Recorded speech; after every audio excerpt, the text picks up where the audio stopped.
Shalom Bapak Ibu semua, luar biasa. Hari ini adalah hari Minggu dan hari pertama di tahun 2023, 1 Januari 2023. Boksu Willy mengucapkan selamat tahun baru buat Bapak Ibu semua. Happy New Year, God bless you all. Wow, keren sekali. Bisa pas begitu ya, tanggal 1 di hari Minggu dan kita beribadah bersama-sama. Dan hari ini kita bersama-sama ada di khotbah Minggu bersama Boksu Willy. Dan tema khotbah Minggu ini adalah Tuhan, kok punya anak? Mari kita mulai. Kok bisa ya orang mengatakan Tuhan, kok punya anak? Banyak orang yang tidak percaya bertanya-tanya akan hal ini dan sekarang kita akan bahas. Gelar anak Allah bagi Yesus Kristus adalah gelar keilahian. Sebagai Allah, Yesus disebut anak Allah. Yesus dan Bapaknya adalah satu dalam keilahian namun pribadi yang berbeda dalam Trinitas. Anak di sini pengertiannya bukan suami istri menikah dan lalu melahirkan anak. Lihat saja anak panah. Apakah panah menikah dengan panah lalu melahirkan panah? Pengertiannya nggak seperti itu. Sebenarnya baik Muslim, Kristen maupun Yahudi sama-sama percaya bahwa hanya ada satu Allah yang sejati. Nah, Yesus sendiri memegang monoteisme. Ketika ditanya apa yang merupakan perintah terbesar, Yesus menjawab di Markus 12 ayat ke-29 dan ke-30 seperti ini. Jawab Yesus, hukum yang terutama ialah dengarlah hai orang Israel. Tuhan Allah kita, Tuhan itu Esa. Kasihilah Tuhan Allahmu dengan segenap hatimu, dan dengan segenap jiwamu, dan dengan segenap akal budimu, dan dengan segenap kekuatanmu. Artinya, kita tahu bahwa Tuhan menegaskan, Tuhan Allah kita, Tuhan itu Esa. Lalu Rasul Paulus juga mengajarkan tentang monoteisme. Di 1 Korintus 8 ayat ke-4 sampai ke-6 dikatakan tentang hal makan daging persembahan berhala. Kita tahu, tidak ada berhala di dunia dan tidak ada Allah lain daripada Allah yang Esa. Sebab sungguh pun ada apa yang disebut Allah, baik di sorga maupun di bumi. Dan memang benar ada banyak Allah dan banyak Tuhan yang demikian. Namun bagi kita hanya ada satu Allah saja, yaitu Bapa, yang daripadanya berasal segala sesuatu dan yang untuk Dia kita hidup. Dan satu Tuhan saja, yaitu Yesus Kristus, yang olehnya segala sesuatu telah dijadikan dan yang karena Dia kita hidup. Katakan amin. Sebagai pengikut-pengikut Yesus, orang-orang Kristen mula-mula lebih cenderung menggunakan istilah Allah untuk Dia yang disebut oleh Yesus sebagai Bapakku dan Bapamu di Yohanes 20 ke 17. Sementara Tuhan dalam bahasa Yunaninya kurios dipakai untuk merujuk Yesus. Gelar ini mengindikasikan bahwa Yesus adalah Tuhan dan sekaligus Tuhan. Katakan amin. Lihat kata anak Allah. Orang-orang Kristen percaya bahwa Yesus adalah anak Allah. Katakan amin. Amin. Pada saat sebelum kelahiran Yesus, malaikat memberitahukan kepada Maria, "Salam, hai engkau dikaruniai, Tuhan menyertai engkau." Maria terkejut mendengarkan perkataan itu, lalu bertanya di dalam hatinya, apakah arti salam itu? Kata malaikat itu kepadanya, "Jangan takut, hai Maria, sebab engkau beroleh kasih karunia di hadapan Allah. Sesungguhnya engkau akan mengandung dan akan melahirkan seorang anak laki-laki, dan hendaklah engkau menamai dia Yesus. Ia akan menjadi besar dan akan disebut anak Allah yang maha tinggi. Dan Tuhan Allah akan mengaruniakan kepadanya tahta Daud, bapa leluhurnya, dan ia akan menjadi raja atas kaum keturunan Yakub sampai selama-lamanya, dan kerajaannya tidak akan berkesudahan." Kata Maria kepada malaikat itu, "Bagaimana hal itu mungkin terjadi? Karena aku belum bersuami." Jawab malaikat itu kepadanya, "Roh Kudus akan turun ke atasmu dan kuasa Allah yang maha tinggi akan menaungi engkau. Sebab itu anak yang akan kau lahirkan itu akan disebut kudus, anak Allah." Tertulis di Lukas 1 ayat 26 sampai ke 35. Nah, kita lihat. Sebelumnya Allah telah berbicara kepada manusia melalui nabi-nabinya. Namun kemudian Dia mengirimkan seseorang dari dirinya sendiri. Ibrani 1 ayat 1 sampai ke 4. Allah berfirman dengan perantaraan anaknya. Setelah pada zaman dahulu Allah berulang kali dan dalam pelbagai cara berbicara kepada nenek moyang kita dengan perantaraan nabi-nabi. Maka pada zaman akhir ini Ia telah berbicara kepada kita dengan perantaraan anaknya, yang telah Ia tetapkan sebagai yang berhak menerima segala yang ada. Oleh Dia Allah telah menjadikan alam semesta. Ia adalah cahaya kemuliaan Allah dan gambar wujud Allah, dan menopang segala yang ada dengan firman-Nya yang penuh kekuasaan. Dan setelah Ia selesaikan mengadakan penyucian dosa, Ia duduk di sebelah kanan yang maha besar di tempat yang tinggi. Jauh lebih tinggi daripada malaikat-malaikat, sama seperti nama yang dikaruniakan kepadanya jauh lebih indah daripada nama mereka. Yesus yang datang untuk membersihkan dosa umat manusia, memiliki esensi yang persis sama dengan Allah, namun pribadi yang berbeda sebagai anak Allah. Melalui Yesus, Allah menciptakan alam semesta, Yohanes 1. Memiliki natur keilahian yang sama, Yesus adalah satu dengan Bapanya sebagai Allah. Doktrin mengenai Yesus sebagai anak Allah tidaklah mudah untuk dimengerti, namun jelas-jelas diajarkan oleh firman Allah. Siapakah kita yang berani membatasi Allah hanya menurut pengertian kita sendiri? Allah telah mengungkapkan dirinya sebagai Allah yang menyatakan diri dalam 3 pribadi.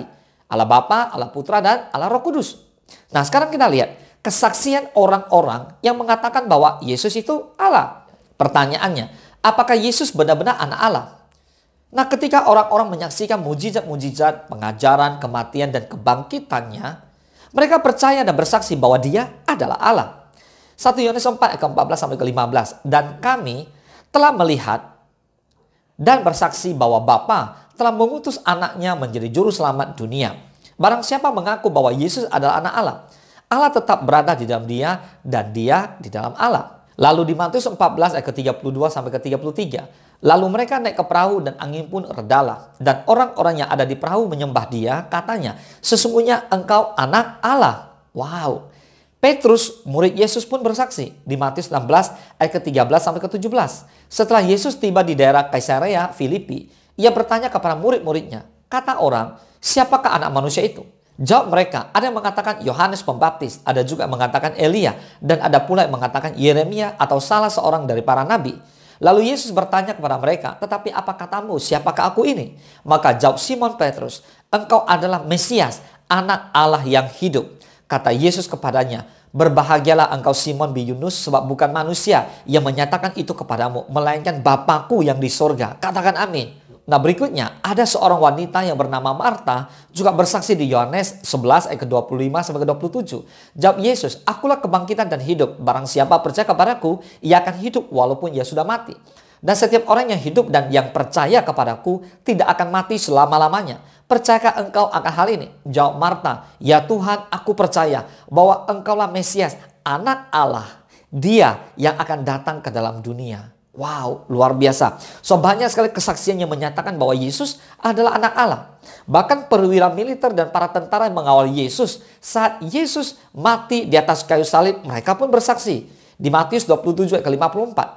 Kepala pasukan dan prajurit-prajuritnya yang menjaga Yesus menjadi sangat takut ketika mereka melihat gempa bumi dan apa yang telah terjadi. Lalu berkata, sungguh ia ini adalah anak Allah. Katakan amin. Nah, saudara, bahkan setelah Allah membangkitkan Yesus dari antara orang mati, Thomas, murid Kristus, juga bersaksi di Yohanes 20 ayat ke-24 sampai ke-29. Kita lihat. Tetapi Thomas, seorang dari ke-12 murid itu yang disebut Didimus, tidak ada bersama-sama mereka ketika Yesus datang ke situ. Maka kata murid-murid yang lain itu kepadanya, kami telah melihat Tuhan. Tetapi Thomas berkata kepada mereka, sebelum aku melihat bekas paku pada tangannya dan mencucukkan tanganku ke dalam lambungnya, sekali-sekali aku tidak akan percaya. 8 hari kemudian, murid-murid Yesus berada kembali dalam rumah itu dan Thomas bersama-sama dengan mereka. Sementara pintu-pintu terkunci, Yesus datang dan ia berdiri di tengah-tengah mereka dan berkata, damai sejahtera bagi kamu. Kemudian ia berkata kepada Thomas, taruhlah jarimu di sini dan lihatlah tanganku. Ulurkanlah tanganmu dan cucukkanlah ke dalam lambungku dan jangan engkau tidak percaya lagi, melainkan percayalah. Thomas menjawab dia, ya Tuhanku dan Allahku. Kata Yesus kepadanya, karena engkau telah melihat aku, maka engkau percaya. Berbahagialah mereka yang tidak melihat, namun percaya. Memang masih banyak tanda lain yang dibuat Yesus di depan mata murid-muridnya yang tidak tercatat dalam kitab ini. Tetapi semua yang tercantum di sini telah dicatat. Supaya kamu percaya bahwa Yesuslah Mesias, anak Allah, dan supaya kamu oleh imanmu memperoleh hidup dalam namanya. Katakan amin. Nah, berikutnya adalah kesaksian dari Yesus sendiri. Nah, ketika beberapa orang Yahudi berencana untuk membunuh Yesus, Yesus juga memberikan kesaksian tentang dirinya sendiri. Sekarang kita lihat apa kesaksian Yesus. Yohanes 5, 18-24. Sebab itu orang-orang Yahudi lebih berusaha lagi untuk membunuhnya. Bukan saja karena ia meniadakan hari Sabat, tetapi juga karena ia mengatakan bahwa Allah adalah Bapanya sendiri dan dengan demikian menyamakan dirinya dengan Allah. Maka Yesus menjawab mereka, katanya aku berkata kepadamu, sesungguhnya anak tidak dapat mengerjakan sesuatu dari dirinya sendiri, jikalau tidak ia melihat Bapa mengerjakannya. Sebab apa yang dikerjakan Bapa, itu juga yang dikerjakan anak. Sebab Bapa mengasihi anak dan ia menunjukkan kepadanya segala sesuatu yang dikerjakannya sendiri. Bahkan ia akan menunjukkan kepadanya pekerjaan-pekerjaan yang lebih besar lagi daripada pekerjaan-pekerjaan itu, sehingga kamu menjadi heran. Sebab sama seperti Bapa membangkitkan orang-orang mati dan menghidupkannya, demikian juga anak menghidupkan barang siapa yang dikehendakinya. Bapa tidak menghakimi siapapun, melainkan telah menyerahkan penghakiman itu seluruhnya kepada anak, supaya semua orang menghormati anak sama seperti mereka menghormati Bapa. Barang siapa tidak menghormati anak, ia juga tidak menghormati Bapa yang mengutus dia. Aku berkata kepadamu, sesungguhnya barang siapa mendengar perkataanku dan percaya kepada dia yang mengutus aku, ia mempunyai hidup yang kekal dan tidak turut dihukum, sebab ia sudah pindah dari dalam maut ke dalam hidup. Katakan amin. Wow, luar biasa. So banyak sekali kesaksian yang menyatakan bahwa Yesus adalah anak Allah. Bahkan saat diadili, ada lagi. Yesus menegaskan keilahiannya di Markus 14 ayat 61 sampai 62. Tetapi ia tetap diam dan tidak menjawab apa-apa. Imam besar itu bertanya kepadanya sekali lagi. Katanya, apakah engkau Mesias, anak dari yang terpuji? Jawab Yesus, akulah dia, dan kamu akan melihat anak manusia duduk di sebelah kanan yang maha kuasa dan datang di tengah-tengah awan-awan di langit. Nah saudara, begitu banyak kesaksian, dan satu lagi, kesaksian dari Allah Bapa. Pada saat Yesus dibaptis, Allah juga bersaksi di Matius 3 ayat 17. Lalu terdengarlah suara dari surga yang mengatakan, inilah anakku yang kukasihi, kepadanya lah aku berkenan. Nah saudara, mengapa Bapa harus bersaksi? Supaya saudara dan saya punya iman dan percaya yang menegaskan bahwa Yesus adalah benar-benar anak Allah yang berkuasa. Katakan amin. Nah saudara, baiklah, di akhir khotbah ini dengan begitu banyak kesaksian yang sudah Boksu Willy sampaikan, maka saya mau Bapak Ibu semua bersama-sama di khotbah minggu ini kita semakin percaya, semakin yakin bahwa Yesus adalah anak Allah. Di akhir khotbah ini saya mau sampaikan bahwa sekalipun umat manusia yang terdiri dari berbagai ras dan bangsa, berbagai bahasa dan agama, kita semua memiliki kebutuhan yang sama sebenarnya. Kebutuhan apa? Kebutuhan manusia terbesar, yaitu mengenal Sang Pencipta kita secara pribadi. Sang Pencipta yang menciptakan kita. Amin. Jika pengetahuan mengenai Allah bergantung pada penyelidikan dan eksperimen manusia, maka sangat penting bagi kita untuk menemukan jawaban terhadap pertanyaan. Kalau Allah itu Esa, bagaimana Yesus bisa menjadi anaknya? Namun, karena pengenalan akan Allah itu bergantung pada pernyataan dirinya, maka percaya pada pernyataannya. Sebagaimana yang ditemukan dalam firman-Nya, Alkitab, lebih penting ketimbang menemukan jawaban atas pertanyaan kita yang paling sulit sekalipun. Dalam Alkitab, percaya kepada pernyataan diri Allah sebagai kebenaran dan mentaati kebenaran itu disebut iman. Kita akan meninggal dengan banyak pertanyaan sulit yang tidak terjawab. Namun, kita tidak boleh mati tanpa merespon secara pribadi janji keselamatan Allah melalui anaknya. Sebelum Yesus datang ke dalam dunia ini dalam wujud manusia, Dia bersama-sama dengan Allah Bapa. Allah mengutus anaknya ke dunia, lahir dari seorang anak perawan. Sebagai Allah yang lahir menjadi manusia, Yesus hidup secara sempurna. Katakan amin. Dia tidak pantas menanggung hukuman dosa, terpisah dari Allah melalui kematian. Namun dengan mati di atas kayu salib dan bangkit dari antara orang mati, Dia membayar hukuman dosa dan menghancurkan dominasi dosa bagi mereka yang percaya kepadanya. Allah memanggil orang-orang berdosa untuk bertobat supaya mereka beriman kepada Yesus Kristus. Yohanes 3:16-18. Karena begitu besar kasih Allah akan dunia ini, sehingga Ia telah mengaruniakan anaknya yang tunggal, supaya setiap orang yang percaya kepadanya tidak binasa, melainkan beroleh hidup yang kekal. Sebab Allah mengutus anaknya ke dalam dunia bukan untuk menghakimi dunia, melainkan untuk menyelamatkannya oleh Dia. Barang siapa percaya kepadanya, ia tidak akan dihukum. Barang siapa tidak percaya, ia telah berada di bawah hukuman. Sebab ia tidak percaya dalam nama anak tunggal Allah. Percayalah kepada anak Allah hari ini. Percayalah kepada Yesus untuk menyelamatkan saudara dari hukuman dan kuasa dosa. Supaya saudara bisa hidup kekal di sorga. Boleh katakan amin? Amin. Mari kita bersatu dalam doa. Bapa, terima kasih Kami berdoa buat rekan-rekan kami yang mengikuti khotbah minggu hari ini.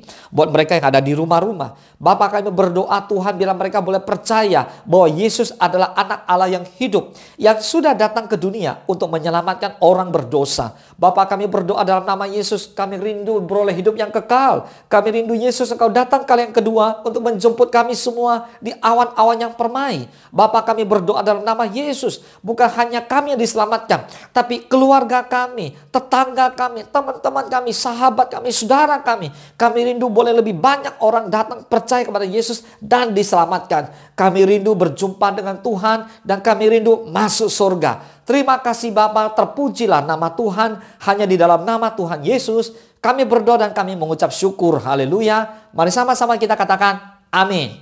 Boksu Willy mengucapkan selamat tahun baru 2023. Ayo bangkit, jadilah pemenang. Tuhan Yesus memberkati. Engkau sediakan hidangan di hadapan lawanku. Engkau mengurapi kepalaku dengan minyak baru. Ku sembah Kau Tuhan, ku sembah Kau Yesus. Ku tinggikan nama-Mu di atas segalanya. Ku sembah Kau Tuhan, ku sembah Kau Yesus. Ku tinggikan